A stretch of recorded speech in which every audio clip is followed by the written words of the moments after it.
Are children susceptible to COVID-19? It's a question many parents are asking amid a growing concern of sending their children back to in-person classes. ABC4's Brittany Johnson looking into how the virus is affecting children right here in Utah tonight. She joins us now live in studio with the numbers. Brittany. Well, Glenn, taking a look at the numbers, cases of coronavirus amongst Utah children is a lot lower than adults. But the health department says the numbers could increase once school starts back up if certain precautions aren't taken.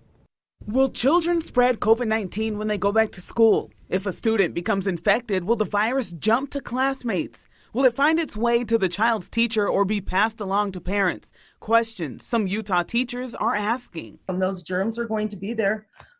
Elementary school kids cough in your face. They say they're sorry. They don't mean to.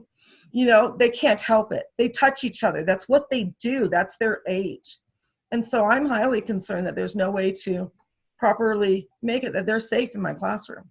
Looking at the data, 160 children less than 1 year old and 2,308 children 1 to 14 years of age account for Utah's 34,526 COVID case count. That's 7%. Tom Hudako, Director of Communications for the Utah Department of Health, says it's possible numbers for these particular age groups could rise in the fall. Schools, of course, are the perfect type of a setting for viruses to spread. Doctors say while all children are capable of contracting COVID-19, they don't become sick as often as adults. Only a handful of kids have ended up in ICUs. It can happen, but it's very rare. Children can pass the virus along. They can pass it along to adults who can aid in the spread and ruin our containment efforts. But most importantly, they can visit grandma, grandpa, or somebody who's immunocompromised where instead of being an annoyance, this could be a deadly illness. Hudako says health departments are working closely with school districts and the State Board of Education to safely get kids back into school. This is not going to be the school year to tough out a cold and to send your kids to school with a runny nose or a cough or a fever